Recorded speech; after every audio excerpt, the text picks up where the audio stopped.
That's a great question. I have no idea. Oops.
Can y'all hear our Wild Wild West music? Because that's what we're jamming out to right now. And I decided that's what we were doing. We don't own the rights. We don't own the rights. Of course, Will Smith slapped the guy on national television. Fuck him.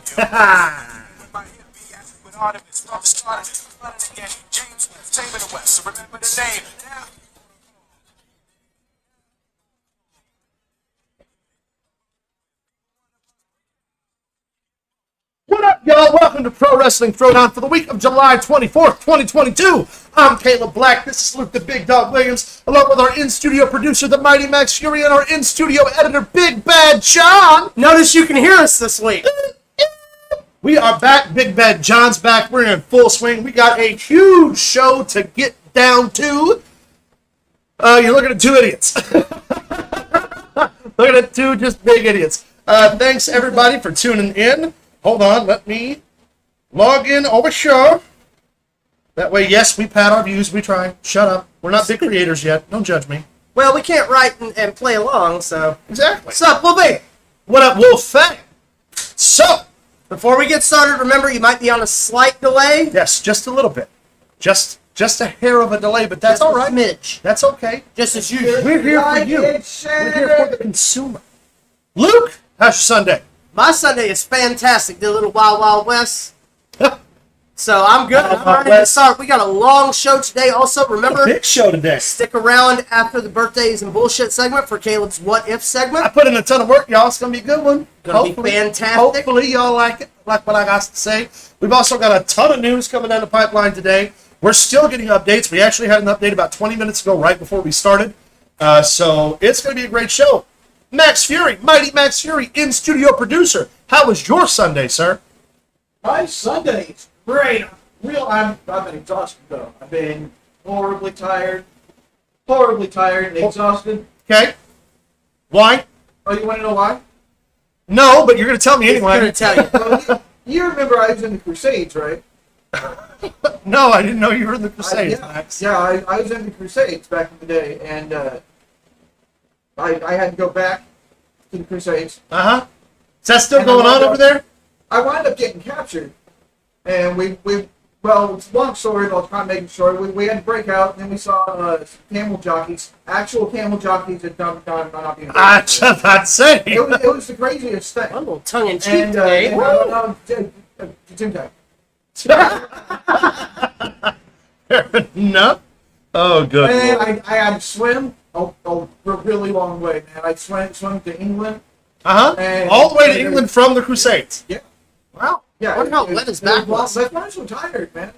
And then I got back, and my home was gone. Fucking start with me. And I did Big John's little brother. Hi, Bethany. Little John was there. And Big Bad John, is that like little Rowdy John? yeah, Okay. yeah. Little mild-tempered John. Mild tempered John.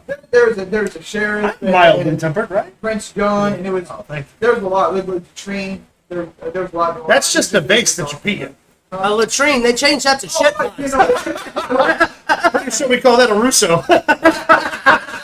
they changed it from brick shit house. Gotcha. In the Oh, 19th good century. Lord. This show's already off the rails. We've only been on the air for 4 minutes. Big Bad John, how was your Sunday? My Sunday is going fantastic. Had to work a little bit this morning. You know what? You know what's funny? I also had to work a little bit this morning. I know. It's the story behind that is while I was in the office working tonight, I looked over to my left and Big Bad John was there doing his job. And so we had a nice little exchange, nice little rapport, promoted the show a little bit. So we are fucking ready to rock and roll today, y'all. We have a ton of news. We got a lot of work to get in today, so we're going to hop right to it as soon as Big Bad John gets done. He's doing a little bit of editing here in front of my face. There we are. There we are. Back. What do you want, Max? Don't you start with me. What? I didn't say I'll come across this. I'll come across the studio so I didn't goddamn hear quick. a single thing. I'm in super rare form. I've been at work all night. I had a terrible night because of idiots, and so don't drink, don't smoke. I swear to all of the gods, old and new, you don't stop your shit. Who are you talking to? I didn't hear a I'm single gonna thing. pop I in don't one, know so what help me you're God. talking about. I didn't think. You know what's I went into the kitchen earlier, and Amanda asked me if I saw the dog bowl. I said I didn't know she played.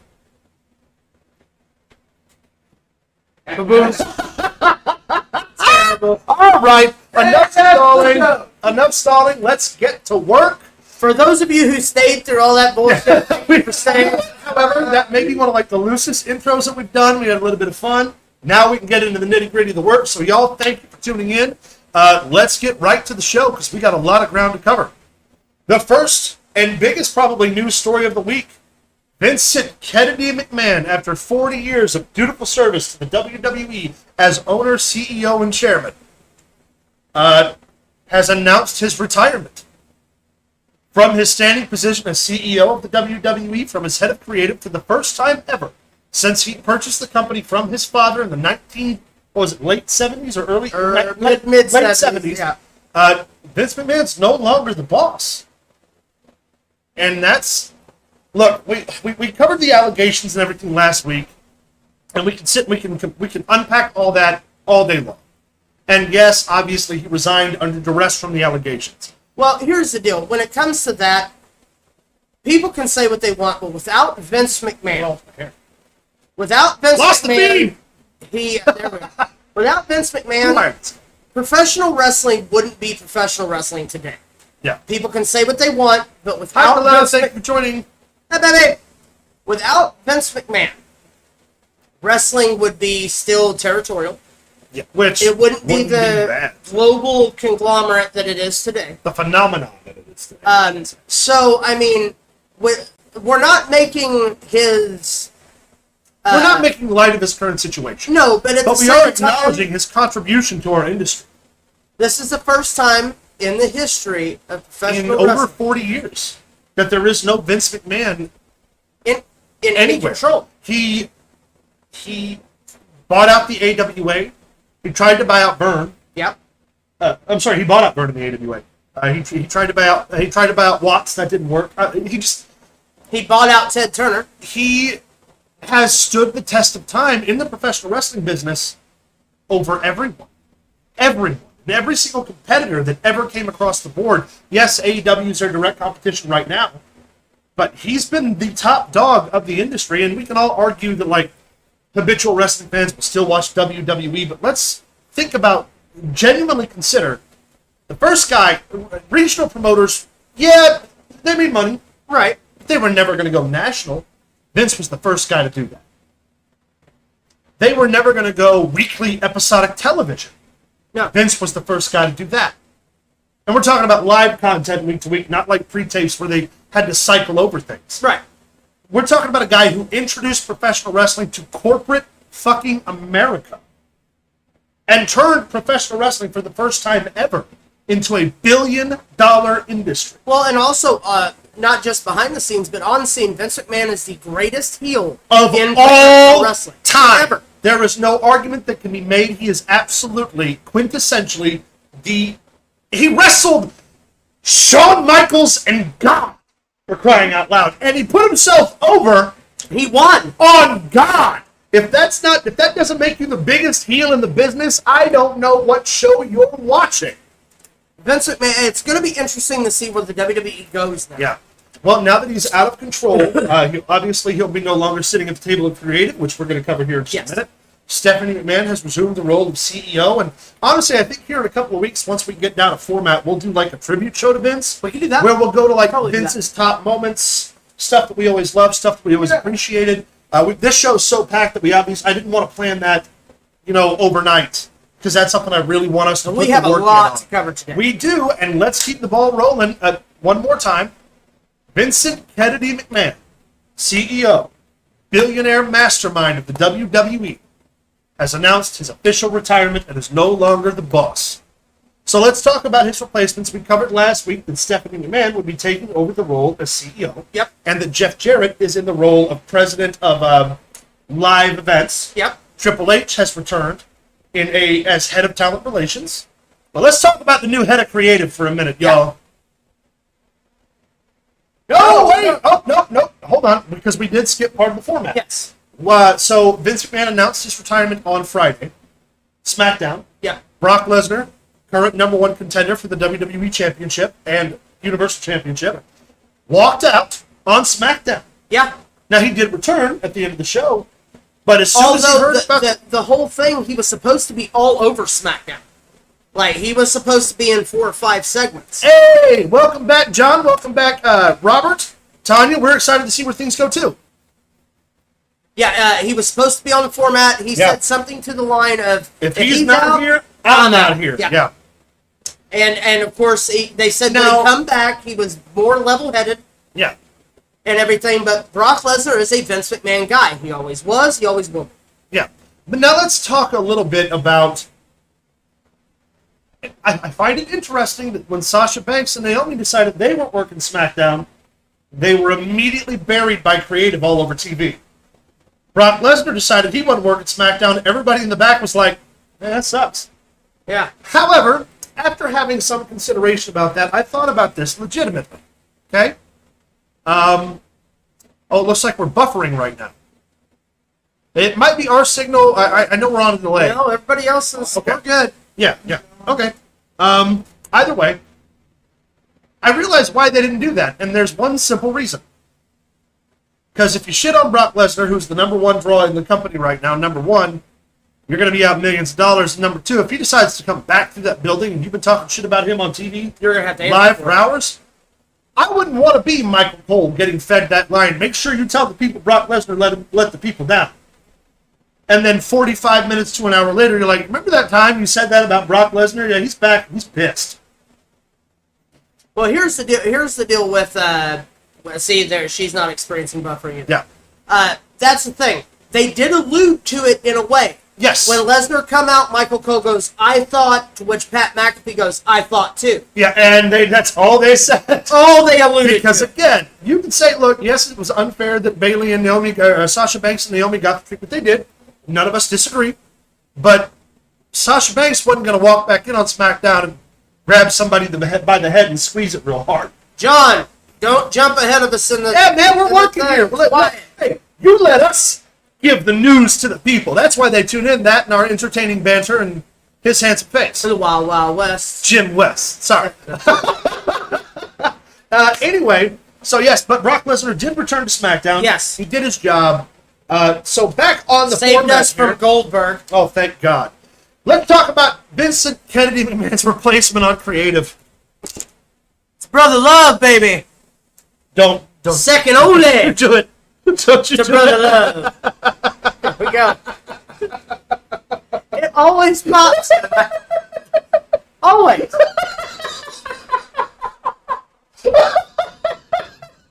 All right, y'all. Grab I'm sorry. grab a book. Anyway, so the Artful Dodger himself, Bruce Pritchard, has been placed in control of the creative, creative control of the WWE as it's ongoing. For those of you who are unaware, we're going to give you a little bit of backstory. Bruce Pritchard has been on the creative team in the WWE for years. Yes, that is Tang, Yes. and we love you too, Janelle. Yes, we do. And a happy birthday, belated, by the way. Yes. So now Bruce Pritchard is again in full control of creative, and my only issue with this, aside from the many that I have, Bruce Pritchard may be the only person in the wrestling business who's full of more shit than Paul Heyman, is that Paul Heyman's sitting right there. Yeah. The engineer of professional wrestling at a time when SmackDown was at its highest rated programming ever, the only guy to head a creative team that came in competition even close to WCW and ECW, the guy who has single-handedly been responsible for writing the creative process for Roman Reigns, Brock Lesnar, The Undertaker at one point in time, and he's not your head of creative. And no disrespect to Bruce. I understand Bruce put in a ton of time. Yeah. But what? Finish what you're saying. Okay. I understand that he put in a ton of time, but Paul Heyman's right there. Well, and here's the deal. We're going to have to give it time because this is still new. We don't know where we're going. Stephanie doesn't know where she's going, and obviously she's not going to. Richard, who has never written anything that Vince McMahon wouldn't like, is that what we want to watch now that we're TV 14 again? And that Vince is out of the picture? Do we want to give the responsibility to the guy who spent his life kissing Vince McMahon's ass more than Pat Patterson? But here's the deal. Now he's going to have to kiss Stephanie's ass. And if Stephanie doesn't like it, she can get rid of him. That's how that I works. fucking hope so, man. We're TV 14. We got a fresh start. Triple H is back in the family business. Paul Heyman's right there. I put my hands out and touch him. He's right there. You'll probably like that. Well, he does look like Alfred Hitchcock these days. In studio producer? Yes. What do we got? Addressing the buffering issue that some people may be having. Yeah. I want to remind everyone that we are not streaming in 4K. We don't have that ability yet. That may possibly be. Oh, good point. For those of you who may not have heard, if you're having a buffering issue, we don't stream in 4K. That could be a compatibility issue, but thank you for tuning in. Thank you for working through it anyway. Yes. As far as hoping that Theory fails miserably, time will tell. He's Yep. still young. He's clearly a Vince guy, so maybe we will see what they're. In my opinion, I think the wrong McMahon was chosen for the job. I do not. How can you possibly? Oh! Hold on! Whoa!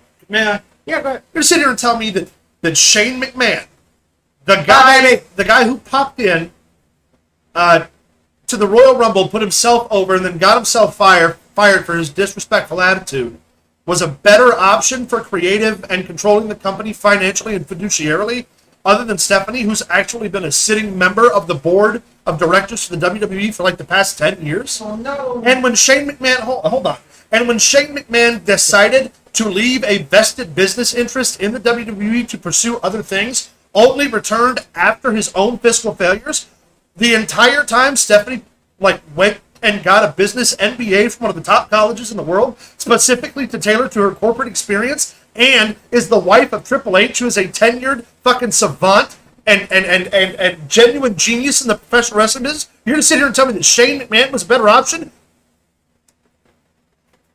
I'm going to say this once, and I'm going to say it politely. Nuh-uh.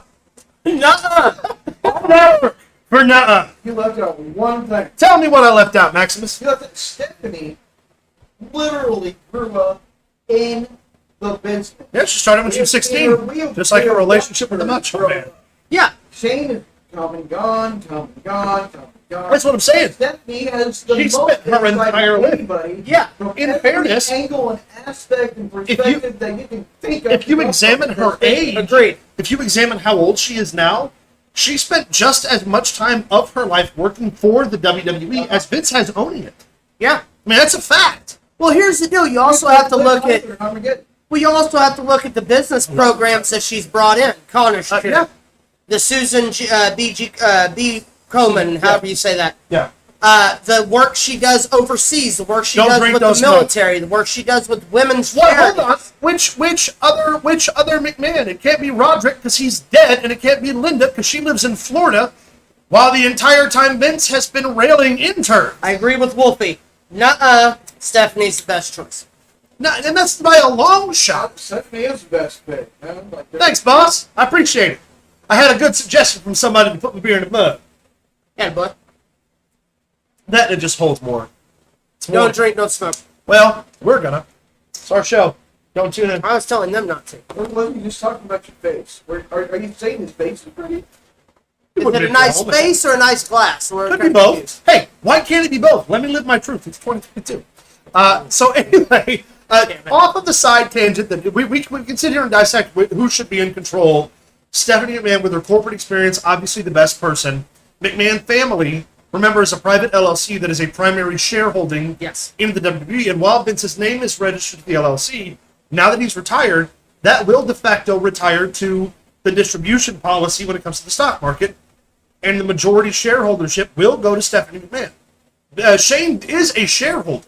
He's never not gonna be, but he won't be majority. And you also have to remember that while Vince McMahon is no longer a day-to-day operation, he is the majority shareholder. For now. For now. After his so this is what happened. This is just a corporate thing. Now that he's officially retired, what will happen is the board will move him to relegate his shares, not sell them, but make a transitional shareholding agreement where basically he'll lease the shares upon payment to Stephanie until he dies. That's how the corporate bracket of entitlement and appropriation works. Right.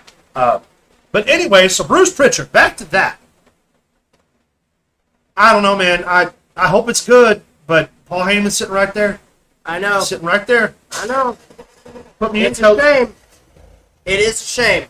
However, like I said, we're still in the infancy here. Yeah, and everything up to SummerSlam's already booked out. Yes. So we've got to follow through the rest of this month. Retraction from last week. The internet jumped the gun. TV 14 doesn't start until SummerSlam. So at the Raw after. Yes. John says, okay, I agree, but I'm wondering what will become of it. Will she honestly do better than her dad or not? Well, that's kind of twofold. Time will tell. She's not taking control of the creative process. That's going to lean on Bruce. How will she perform in the corporate environment? Probably relatively well. Yeah. There were some questions about her leaving previously on her performance. They weren't drawing enough attention. They weren't getting enough, social interaction with other groups they wanted to reach out to. However, she's also now not encumbered by Vince's direction, Right. which is important. Vince is no longer her boss. She is now in charge. Also, Triple H now being the EV of talent relations. I mean, the talent's going to get better. The show's going to get better. The broadcast is going to get better. Now, here's the thing. He's not in control of NXT, which was by far, when he was in control, the best wrestling show. He's talent relations guy of all the company. Yes.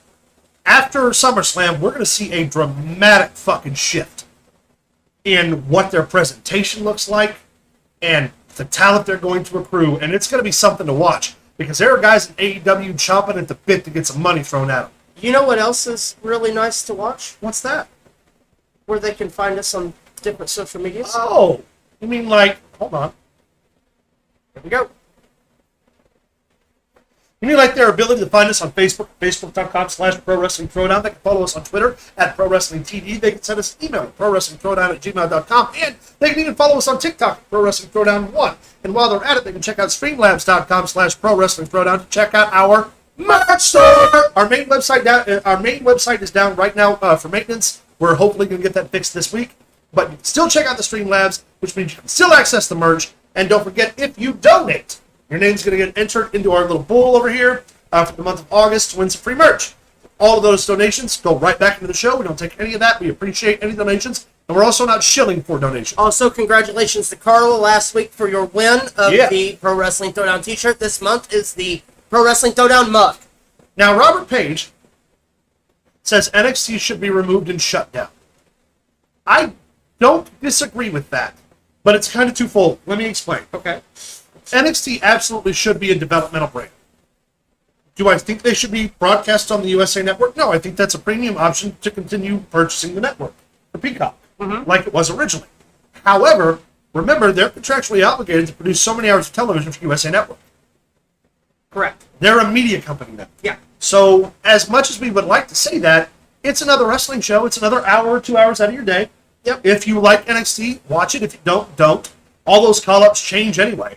But they're a media company, and you have to consider that. They're not just producing wrestling, they're producing content. That's why they make movies. That's why they have so many vested interests outside the wrestling. SmackDown record label. Yeah. They have a record label. Yep. A lot of people don't know that.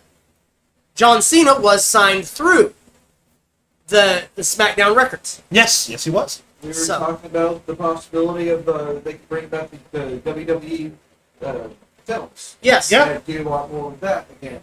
Yeah, there's a whole other lineage and stuff of WWE that they could tap into they haven't tapped into in a while. Yeah. Stephanie is very head smart. Oh, yeah. With her business acumen alone is incredible. Having reopening WWE films would be great for them because then you don't have where certain people are contractually obligated. They can't wrestle because of their Hollywood contracts. Put them under WWE films. Exactly. And then you have more rights to do things. Should be off-camera shows to travel and build their characters for time. I completely agree with that. Shawn Michaels is already in charge of NXT. Yes. Hello, Yanni. Welcome to the show. Happy What's up, you connect? So, a couple of points real quick. Shawn Michaels is already in charge of NXT, and I don't disagree. Relic Hunters, hold up here. I know who Relic Hunter is. Okay. Says, I think there is too much WWE wrestling on TV to watch for a week's time. Maybe pull it back an hour or two, personal opinion. So, maybe pull it back an hour or two. While, I don't disagree, remember, they're contractually obligated to produce so many hours for USA Network. Yes. And now with Fox especially, as much as we would like to see a little less, because I agree, 3 hour Raw is a commitment. Yeah, it really You got to sit down, you got to take the night off, you got to get the popcorn, you got to be able to hit pause. Like, Raw is a commitment. But you can also pick up the clip notes. You can see everything they produce for the TV alone is solely for the advertisers to fill time and initially to expand the brand. As far as Shawn Michaels, yes, Shawn Michaels has been in charge of NXT since Triple H left last year. Yeah. So, but again, that was under Triple H was removed and was put under the creative direction of Vince McMahon. That's no longer the case. No, now Shawn Michaels and Triple H can work hand in hand to build the brand the way it should have been built since the Damn beginning. Skippy, baby. Level Up should get more recognition. I also And agree. anything outside of the WWE media is great. All right, so we've bantered on and on here about the WWE for a little while. Let's keep the show rolling and talk about the pay-per-view event that happened just last night. Ring of Honor's Death Before Dishonor. AEW owns Ring of Honor. They've been putting out pay-per-view specials sort of quarterly, monthly in parallel to the AEW pay-per-views. Yes. What I'm going to do right now is pull up some pull up some Ring of Honor results. Well, Mercedes Martinez retained the Ring of Honor Women's Championship against Yes. Serena Deeb. FTR won the 2 out of 3 falls match. You don't get many opportunities to have the 3 best tag matches of the year more than once in your life, unless you're the Rock and Roll Express. And FTR did that in 5 months. Yeah. Had the 3 best goddamn tag matches in professional wrestling history. American professional wrestling. Also, the 6-man trios tag titles changed hands. Yes, they did. We also had Samoa Joe successfully Retain the Ring of Honor television title against Jay Lethal in another match that was fucking incredible. And the big takeaway... Totally understand, Bethany. Thank you so much for tuning in. The big takeaway... Hit it, Big Bad John. Hit it, John. This is the best thing to happen in professional wrestling Yes, sir. in a long time. Yes, sir. Let's see it. Claudio Castagnoli is your new reigning and defending Ring of Honor World's Heavyweight Champion, and the fans could not be more pleased. By God, it's about time. Fucking time. And now with AEW, with Tony Khan negotiating a television deal for Ring of Honor exclusively, we're hoping for the CW network. Hoping. Cesaro's going to head the brand. Yeah. And they did announce today that there are talents involved with the TV expansion. It's going to be Colt Cabana. FTR is going to pull double duty. The Briscoes are signed. The Briscoes are signed and will be on TV on a national level. Yes. It's Ring of Honor is about to experience a huge boom, baby, because it's going to be the show that people watch for the alternative. Ring of Honor is not AEW. It's not the WWE. It is a pure version of pro wrestling, and it's going to be so good. Oh, and speaking Claudio is the boss at that. And Wheeler Yuta Yes, picked up, retained. retained as well. So we got a litany of great champions to ring in the new era of Ring of Honor. Yes. Hold on 1 second. R.E. Page says, paid up my house last Thursday, closing a large plot of land. Next week, future's looking bright, even though I was screwed out of a large amount of money from settlement. Buddy, I know what you're talking about. We won't unveil the business dealings here, but I'm glad things are going well, and we'll talk about that here in the future. Relic Hunter Hunters. says, such a good pay-per-view, and actually happy to see the Briscoes stay on ROH and not bleed into AEW, at least for now, your opinion. The Briscoes aren't allowed to perform for AEW No. because of their criminal history, and that is a directive that comes straight down from Turner Broadcast, or Warner Media. Yes. They will never be allowed to wrestle for AEW because of not their criminal history alone, because of their social media engagement. We covered this a little while ago. Some Yeah. stuff they said in 2010 that wasn't exactly PC, for which they've apologized for, made penance for, and, have done the work to show that they don't really feel that way. Yanni talked about SummerSlam. We have not talked about SummerSlam. We haven't talked about SummerSlam haven't yet. talked about it Actually, yet. next Sunday is SummerSlam, so that we're going to do a huge spread on SummerSlam. However, if you got opinions, throw them out throughout the show. We'll unwrap that too. Make our picks next Sunday. Yes, before sir. pay-per-view. Yes, sir, and I'll still be in the lead. No, we will not That's see them on SummerSlam. AEW television. Yeah, no, we will won't. not happen. No.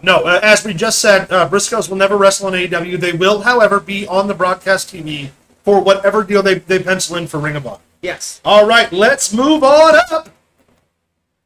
We covered this last week. Starcast 5.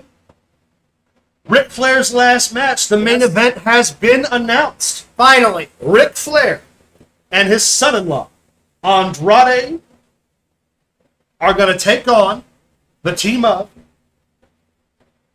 Double J, E, Double F, J A double R double T, and Jay Lethal. Jeff Jarrett and Jay Lethal go head-to-head against the Nature Boy, the jet flying, limousine ride, kiss stealing, wheeling dealing son of a gun, Ric Flair, woo! And his tag team partner Andrade El Idolo, his son-in-law, in a tag team main event.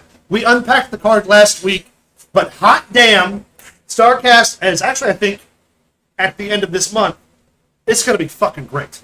It really is. And here's the deal. Ric Flair is dealing with an injury, Yeah. has for a while. And he's also in his 70s. Let's keep that in mind. But with a tag team structure, he can still get in and perform and be able to hide the negatives and accentuate the positives. Yeah. And that's what you need. You have your workhorse, you have him come in, get his shine, and you take it home. It's very simple, very good structured tag match. Yeah. It's going to be great. I also thought about this today. With Jarrett working for the WWE, this is the only major cross-promotional show the WWE's been involved in the last 30 years. The brands being represented in this show alone, MLW, Ring of Honor, AEW, Impact, the WWE, and I say MLW? Yes. And the NWA. Yeah. And AAA. Yep. Every major company and minor company are all involved in this freaking show that Conrad Thompson, hand off to him, because I have no idea how he pulled it together and how we got that many sitting people in power to come together and be like, this is what I want to do. Right. Give me your talent. Let me pay them. And let's have a banger show. And we talked about last week, the Von Erichs versus the Briscoes. The Motor City Machine Guns versus the American Wolves. Mm-hmm. Killer Cross versus Davey Boy Smith. The Morton and his boy versus... Morton and his boy versus Anderson and Brian Pillman Jr. Yeah. It's going to be a fucking stack card, and main event at the helm is the Nature Boy. One last time. Woo! I can't wait. No, it's going to be a great show. It's going to be worth the And price that for the show admission. happens. Let me give the dates in case you're not aware. That show will take place July 31st. Yes, last You day of the can order month. it on Fight TV. We'll be watching. We'll do a whole review of it. It's going to be a great time. But yeah, man, I'm excited for StarCast. People can say what they want about Rick Wrestler's last match. I don't care about your opinion. I didn't ask. You're watching my show. That's how I feel about it. Alan Cunder says, so what you're saying is this show is the forbidden closet of wrestling companies. Yes. Yes, it is. 100%. Hold on one second. I take exception to that because it's not all about the money. Ric Flair himself proffered the idea of having one last match. And people are... This is the only time, ironically, that Ric Flair doesn't have money trouble because he's got that $1 million a year contract with that auto company or whatever it is. Yeah. Yeah. This is just a passion project, and Conrad Thompson is the one who was like, if we're going to do this, I want it to be like All Out. I want it to be where we get the best in the world to come. And they got Jeff Jarrett from the WWE. That's a huge thing. That's never happened before. Well, and here's the deal. I mentioned last week's show that they had put Ric Flair's Woo back into the signature Yeah. at the beginning of Raw and And SmackDown. you know what I hope? I hope that was one of the last things Vince did before he retired. I hope that he was like, you know what? Flair's just as important to the business as I am. Yeah. And he deserves it. Yeah. And this is all great promotion for this event. And I'm telling you, man, I'm not all about every wrestling company should get along. I'm not, because I believe that, like, the competitive environment of what we do is necessary. You should have options. And right now, we've got more options than we've had in the last 20 years. For a long time, we just had the WWF and WCW, then WCW went away. Impact had a good run. Ring of Honor had a good run. But you can tune into anywhere on the internet and you can fucking throw a rock and find good wrestling. Okay, we're going to jump into something real quick. We had some breaking news. Breaking news! That is the... Did you forget to load the breaking news graphic? Yes. How dare Big Bad John? Well, whatever. We'll get the graphic later. So if you're just tuning in, we just got some news here. Yes, absolutely agreed, Rob. We'll come back to this. Let's do the news. It appears that Jonathan Gresham has asked for his release from Ring of Honor after having what appears to be an adult language conversation involving Tony Khan regarding the results of the Ring of Honor title match that he had with Claudio the last night at Death Before Dishonor. Here's the deal. You talk about body shaming. You have your girlfriend or whatever. Hold on. You have your girlfriend go on. You know, the girlfriend who decided she wanted to pull Chris Benoit's name up. Wife. Or wife. Whatever the fuck she is. You pull up a dead man who can't defend himself, and now you want to talk about body shaming because he's small? Here's the deal. Sean Waltman, in the days of the giant wrestler, was the smallest guy in the world, and he never complained about being the small guy. Ric Flair's only 6 feet tall. I'm sorry to tell you, professional wrestling isn't a land of giants anymore, but again, your entire money on the line for Ring of Honor. Okay? You're going to do that. You have a choice. Do you use Jonathan Gresham, that people from Ring of Honor only know, and let's be honest. And this isn't even like the height of Ring of Honor. No. Or do you take Claudio Castagnoli, the man who was on WWE television, the man who has everyone's backing, you have the guy who can legitimately beat up everybody in the company. Stretch the entire roster. Legitimately. I ain't no lie. Who do you put the belt on? Claudio Castagnoli and Jonathan Gresham thanks him for the fucking opportunity to be Also, on the John Wagner, Rey Mysterio, prime example.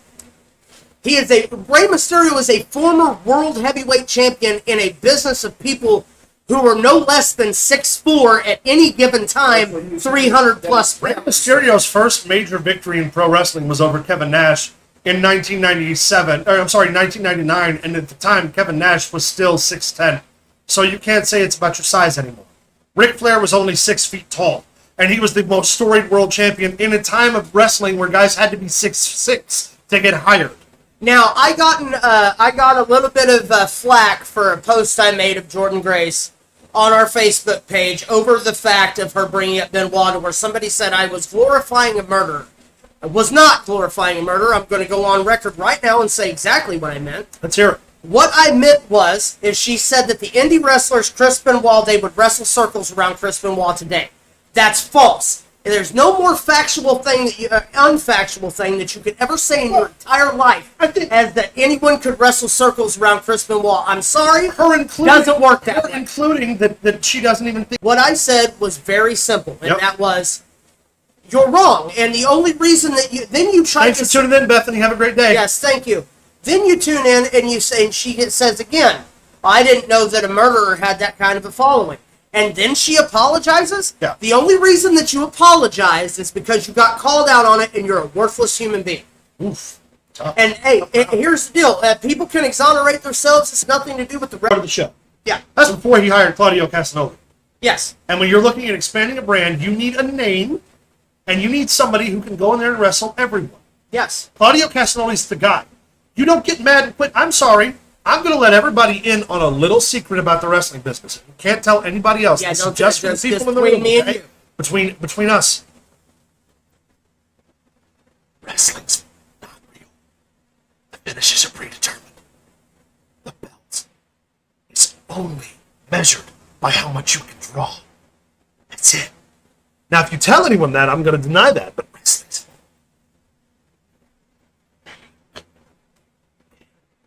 Jonathan Gresham didn't win the world title. Yes, the world title was bestowed on him, and that is a very different fucking commodity and absolutely should be respected. But when it comes to expanding a brand, and it comes to taking this part of the show and making it completely different, Of course, Claudio's your guy. Claudio also spent a ton of time building and working his ass off in the Ring of Honor. Wolfie, my lips are sealed. Welcome to the circle.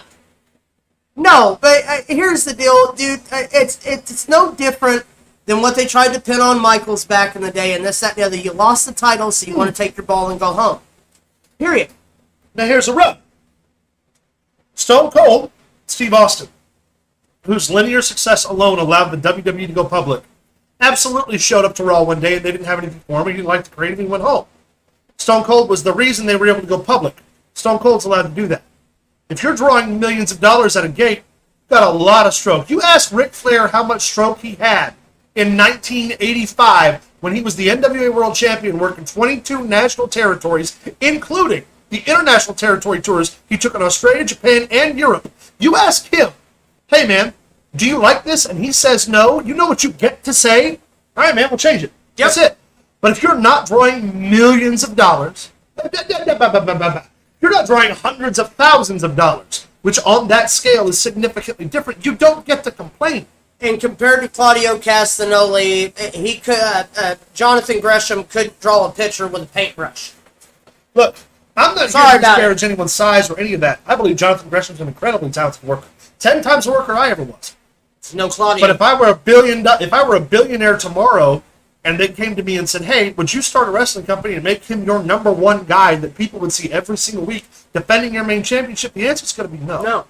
Would you do that with Claudio? The answer's going to be yes, 10 fucking times. Absolutely. I'm sorry that you feel slighted. I'm happy you got your release. I hope you find something better on the other side, partner. And I mean that. And here's the deal. First off, taking an adult conversation and yelling at Tony Khan makes you look pathetic. It really, really does. Considering, too, that he owns the company. Yeah. He's your boss. Both. He owns both companies. I'd love to go into work tonight and cuss out my boss, but I can't do that because he'll fire me. Because he signs the checks. Exactly. Period. And it's not a thing where he hands that shit off to fucking payroll. Well, and here's the deal. It's not your best look because when you do this and you jump on somebody every other like Tony opportunity. Khan. Maybe he was planning on having a big rematch against Claudio at the next Ring of Honor pay-per-view. Well, not just that, but Stephanie ain't going to want to work with you. Fuck no. There's nobody going to want to work with you. What, you're going to get pissed off? You ain't going to go to NXT now. That ain't going to happen. Yeah. And Jonathan Gresham would be a megastar in NXT. He might be a megastar on SmackDown. That ain't going to happen now. See you at Impact, pal. Maybe. I don't think fucking, what's his name? Who, the Canadian. What's his name? Runs Impact. Oh, yeah, that guy. Yeah, but what the fucking, Scott D'Amore. Yeah. I don't think Scott D'Amore's going to take that either. No. You think you're going to go to the NWA and talk to fucking Billy Corgan? Billy Corgan that Not way? going to happen. Billy Corgan's back in the head. Well, no, he's not going to smack you in the head because he's going to let Nick Aldis stretch you till you throw. Right. That's what's going to happen. Trevor, you going to tell Trevor Murdoch? They don't like me because I'm short. Trevor, No. Yeah, no, that ain't going to happen, bud. Sorry about it. All right, that's a breaking news segment. That's enough of us burying Jonathan Gresham. I'm sure that'll get me. Sorry. Well, Trevor. I mean, as long as we dig the thing deep enough, you won't be able to hop Pretty out sure of you it. still got my number, so you can text me about it. Max Dupree. Let's talk about Max Dupree. He had the male model role on SmackDown, Man. and they have now replaced him with a female who his name is Maxine Dupree. His sister character. Now, for those of you unaware of who Max Dupree was, formerly on NXT, he was, oh God, what was his name? LA Knight. LA Knight, yes. Came in hot on NXT, got a lot of stroke, got a lot of steam. For those of you watching who don't know who he is on the right of your screen right now. Correct. The one on his left is former NWA World Champion. Who could wrestle circles around Jonathan Gresham. Damn right. So yeah, no more Max Dupree, which the gimmick's dumb. I don't, the male model, the modeling service, whatever, it's a gimmick in wrestling. Those happen. Now, I want to point out that this was one of Vince McMahon's last calls in office was to pull him from And now it's gone. So hopefully we see less of that in the future anyway. And yes, the whole thing about models is ignorant. I completely agree. 100%. Whatever, man. Look, he's a great worker, and if he were used more appropriately, he would have got a lot more steam. But we can say that about 1,000 guys who've come and gone. So, whatever. Keep going. Yep. Sorry about it. I don't care But about I the male figured models. it was news due to the fact Of that course, they yeah, literally absolutely. called the character the female version of Max Dupree, Maxine and Dupree. they're framing it as his sister, which we stopped doing it's 2022, y'all. Family storylines don't work no more. This wasn't pre-internet. Hey, we got another time subscriber. for the Thank you. subscription. This isn't pre-internet where you could have as many family members in the Andersons as you wanted to. This isn't pre-internet where you could have Kurt Angle have an illegitimate son like they did in 18? I would like to point out real quick that his neck is not healing, and that there is a very real possibility he's not going to ever wrestle again. Jason Jordan will never wrestle again, But- and that's a shame. But the point I'm trying to make is we have to get away from creating fake wrestling families. It doesn't work because the internet's a thing, and we could spend all of that focus creating, If Chris Masters could stay off the juice, he might have had a chance to come back, but he can't. well, if he could stay healthy too. He's injury prone a lot. Very. He's also now in his late 40s, early 50s. Remember, he debuted in 2015, which was You know who I want to come back? 2005, which was 17 years ago. You know who I want to come After back? WrestleMania 21. If you didn't know that, you do now. You're welcome. Damian Sandow. Bring Sandow back. Bring Sam. Boom, boom. Well done. Thank you. All right, moving this show along. What do we got? This show's been good. It has been This show's good. rolling. Hey, y'all, don't forget, while we're showing the show here, you can find us on Facebook at facebook.com/ProWrestlingThrowdown. You can follow us on Twitter at ProWrestlingTD. You can send us an email at ProWrestlingThrowdown@gmail.com. You can find us on TikTok at ProWrestlingThrowdown1. You can also hop on over to streamlabs.com/ProWrestlingThrowdown and check out our merch store, where we have lots of doodads and odds and ends. And I'm actually thinking about another merch line that I want to do so bad. We have to get clearance first to do it. But yeah, check us out. Make sure if you're interested in some Pro Wrestling Throwdown swag, help us out. Also, don't forget, we got the donations going on. Every time you donate $1, your name gets entered into the pool, and every single donation goes back into the show for equipment and various odds and ends. And also, you get a chance to win a free piece of merchandise. Don't you fucking start with me. Seems better. What? I'm going to kill you both. All right, hold on one second. We got a question here from Relic Hunters. If you could bring back a load of mid-carder that had a lot of steam but was just underused and let go from any era, who would y'all bring back? Bob Holly. Without question. Bob Holly. Bob Holly is the guy who never made it to world championship status, but wrestled every single world champion at least once. Honestly, Lance Storm. Oof. Oof. Bring me Lance Storm. Bring me Lance Storm and Dean Malenko and let them just stare at each other. Because that's all they're going to do anyway. Well, John, yes, Owen Hart, but he's not. First of all, Owen Hart was not a mid-carder, sir. Sir. No. Sir. Sir. I'm going to let you reconsider that statement, sir. I tell you what, low to mid card, I was always a fan of, I know he got himself in a lot of shit with the developmental, but Bill DeMont, Hugh Morris. Yeah, he's just an asshole. He's an asshole, but when we're talking about from any era, bring back Captain Rection from fucking WCW. Oh, you want to talk WCW mid-carders? That's what I'm talking about. You bring back fucking Prince Iakea. Yeah. And you shut up about it. You bring me Prince Iakea all day, every day. Shannon Moore? Love Shannon Moore. Love Shannon Moore. Gregory Helms. Why the hell not Gregory Helms? Of course, he's killing it as an agent. Tyler Rex. Tyler Rex is now is not Tyler anymore. Correct. Tyler Rex has had a gender reassignment surgery. Yes. And she. Thank you. Is living a very happy, healthy life away from the wrestling business. Ooh, what about a WCW mid-carder that everyone loves, Glacier? Give me some Glacier, dog. They could have done so much with Glacier. They should have, and they didn't. Santino Marella. First of all, Raven is not a mid-carder. Santino Marella? Raven is one of my favorite wrestlers. Don't you do that to me. Don't you hurt my feelings like that. Anyone? Raven's a former NWA World Champion. Give me some respect. Who? Santino Marella. No. Dude, at one point, if they'd have pulled the trigger on him, the crowd was so I'm not going to relive this fucking Royal Rumble fantasy that you have. It was actually the Elimination Chamber I'm talking about. But they happened at the same it doesn't thing. matter. The man was a Never workhorse have. that put people over. He was fantastic mid-carder. X-Pac can still go. Not a mid-carder. Sure. Not my opinion. Not my opinion. What's your opinion of a mid-carder? Mid-carder will be Intercontinental title or both. X-Pac is upper high tier development talent for the top guys. Way different than a mid-carder. Well, I guess Bob Holly would fall in that qualification too. Huh.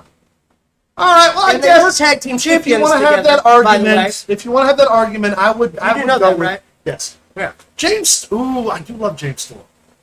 James Storm was a world heavyweight champion. I'm a big James Storm guy. Actually, I was going to, part of my what if was going to be about James Storm today, but I chose the other one. Yeah, James Storm was a world heavyweight champion. You can't necessarily call him a mid-card. Correct. Kozlov, get out of here. Yeah, stop it.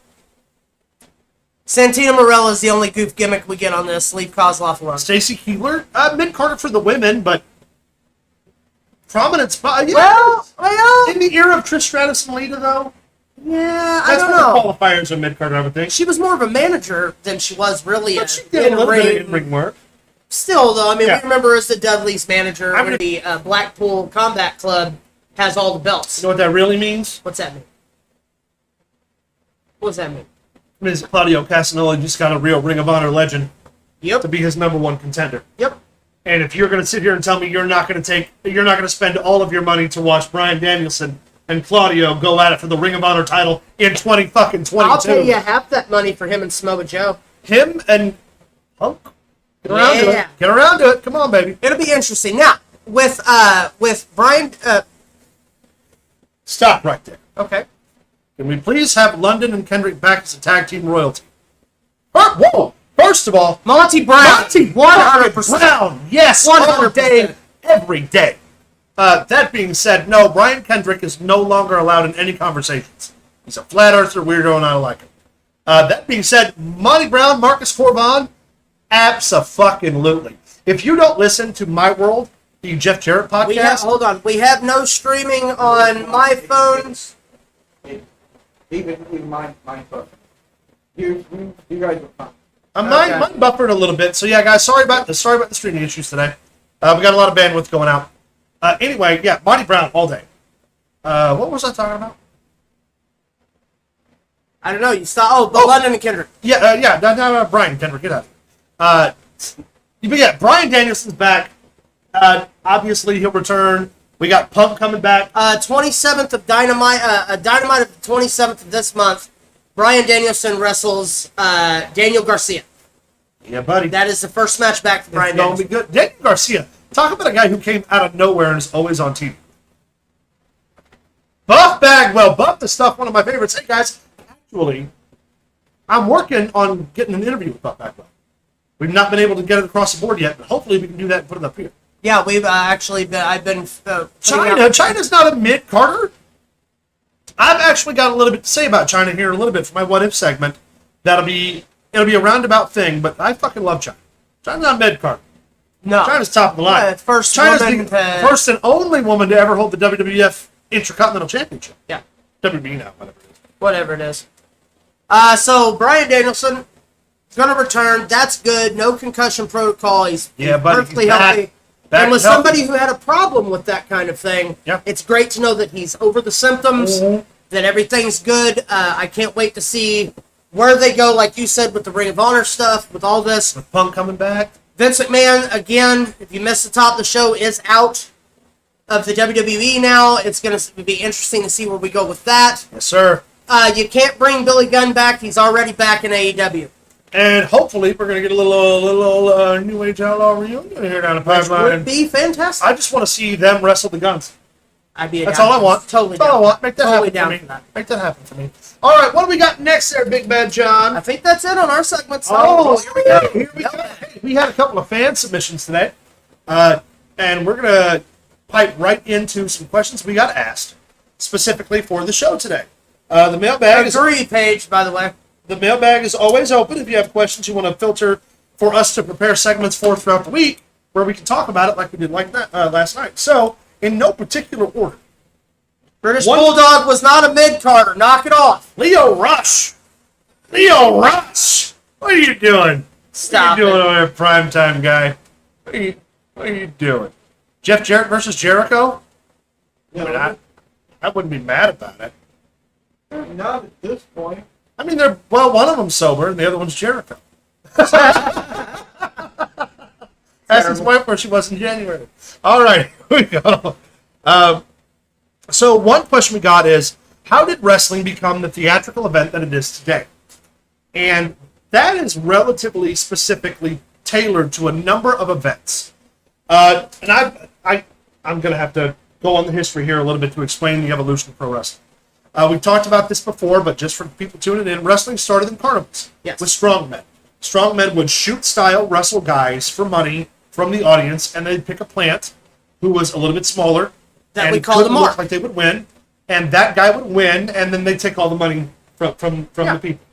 That would also then evolve right around the time in the late 1800s, early 1900s, as boxing did as a spectator sport, where they would get a number of legitimate shooters to get in a wrestling ring and wrestle. But at that time, there were no time limits. It was all very legitimate, very shoot-style, catch-as-can wrestling. The wrestling business started to change with predetermined finishes very, very early on. Way back into the 1930s and 40s, as a matter of fact, that way promoters could capitalize on the money that's coming in. How it became a theatrical event was due to one person, Gorgeous George, Yes. who was the first wrestler to come out to the ring in a flashy robe, dyed his hair blonde, and create a spectacle of what they were doing that was also contingent on Muhammad Ali's success in boxing. Because Muhammad Ali was the first real trash talker who would cut legitimate promos that guys like Dusty Rhodes and Ric Flair would later borrow from. The natural evolution of the wrestling business went from, we're going to get guys here that can fight and can work each other and hurt each other, to, hey, we know that's still legitimate, but maybe if we control the finish, then we can book a rematch. Yeah. Because if you see the same guy win all the time, it gets boring. Yeah. But if you pick two legitimately good, genuine shooters, and they go out there and they tear up on each other a little bit, then you can say, you know what, well, this guy, your bad guy won in Des Moines, but they're going to be in Indianapolis in a month. Come see the good guy get a second opportunity. And it was a very natural progression there. Gorgeous George would come in with the robes, the flash, the panache, and then that started picking up steam to where wrestlers started developing personalities, putting microphones in front of them. Production value would change in the 1980s, because even up to the 1980s, when people still thought wrestling was real, production value was relatively low. The reason why professional wrestling was then outed was due to the fact that they wanted to bet on it in Las Vegas. Well, Vince McMahon had to come out and say, we can't bet on it because but that was a long time afterward. We're still talking about the natural progression of just moving into larger arenas and having to fill the space. Yeah. And specifically television, the product would change to create a bigger show-style atmosphere. Yes. You can go back and watch WCW real specifically in between 1985 and 1988.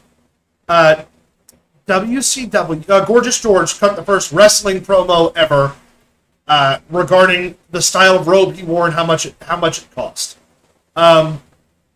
So when it then came to, like, we have to fill this arena, so we're going to add in lights and music. Longtime wrestlers didn't use entrance music. Up until the mid-1980s, nobody really used entrance music. Hulk Hogan was the first one to Junkyard Dog was technically the first one to use wrestling music when he was still working for Bill Watts.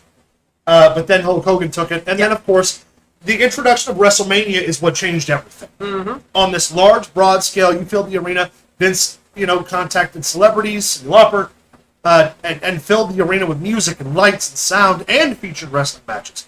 So what we see is today is just a professional wrestling TV show. Yeah.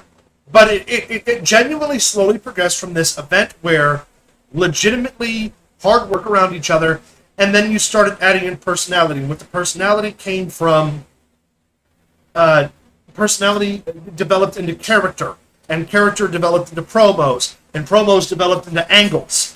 And then you started telling stories based on all of those elements to really cultivate an environment of, hey, it's got drama, it's got action, it's got flair. This is what we want to watch all the time.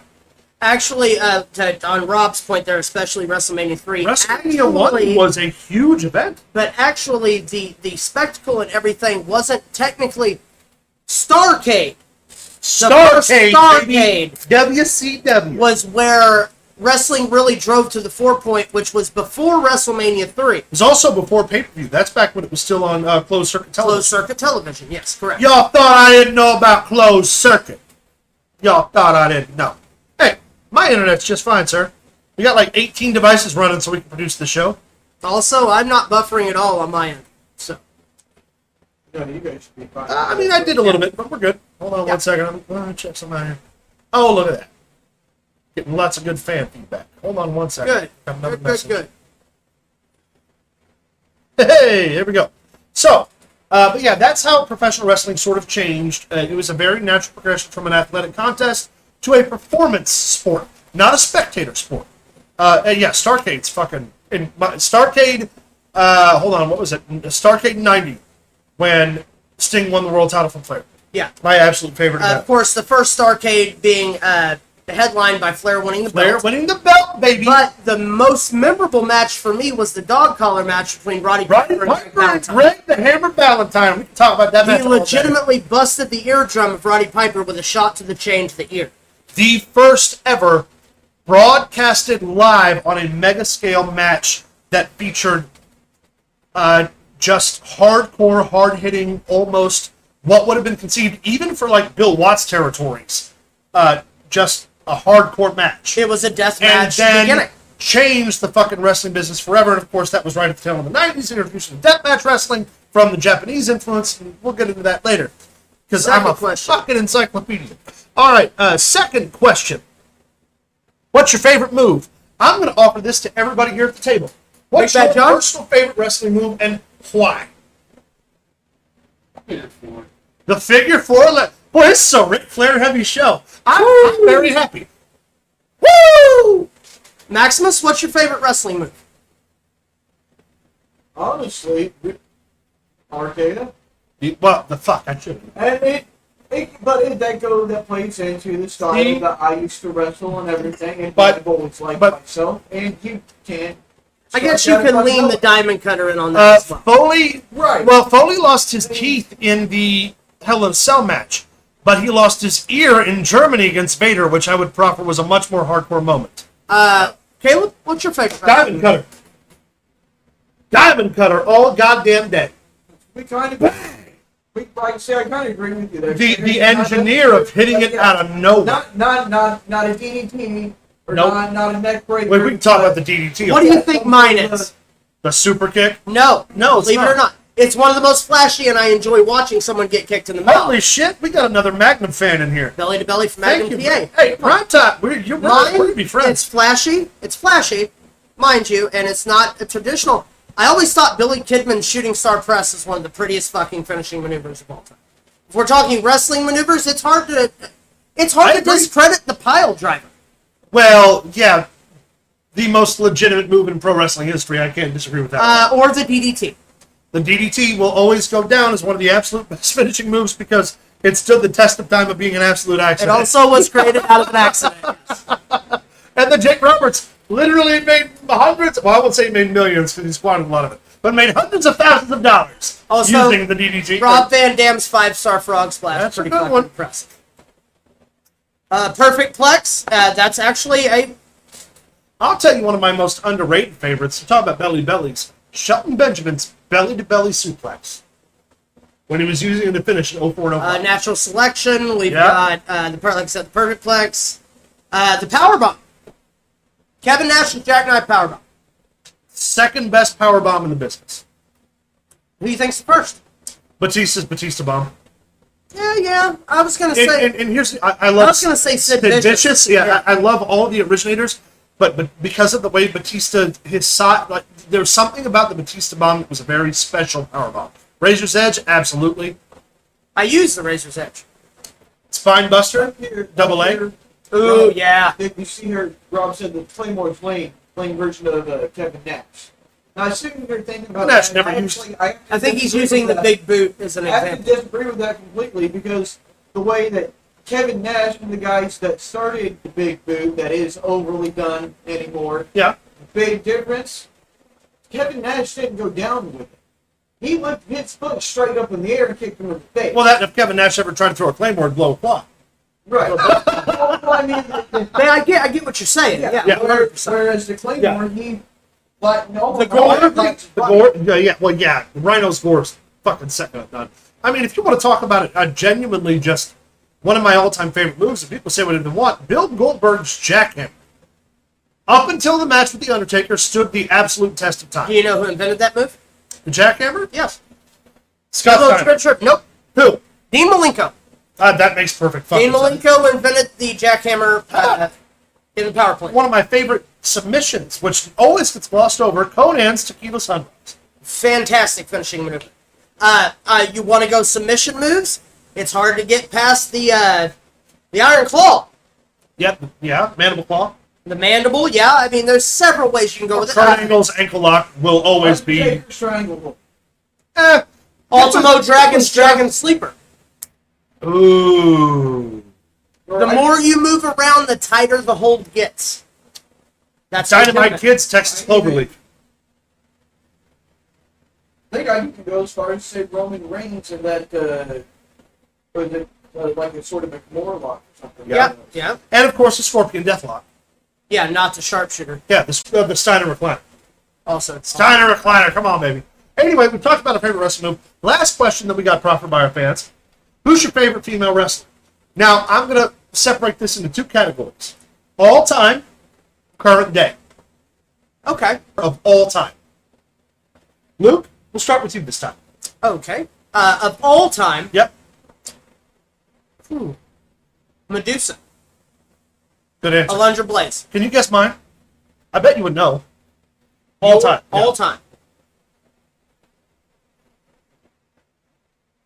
Sherry Martel. No. Close, but no. What? Luna Vachon. Oh yeah. Luna Vachon, baby. Yeah. The fucking woman who put the boots to the men. Luna Vachon all day. Maximus, all time. All time, Thank you, Wolfie.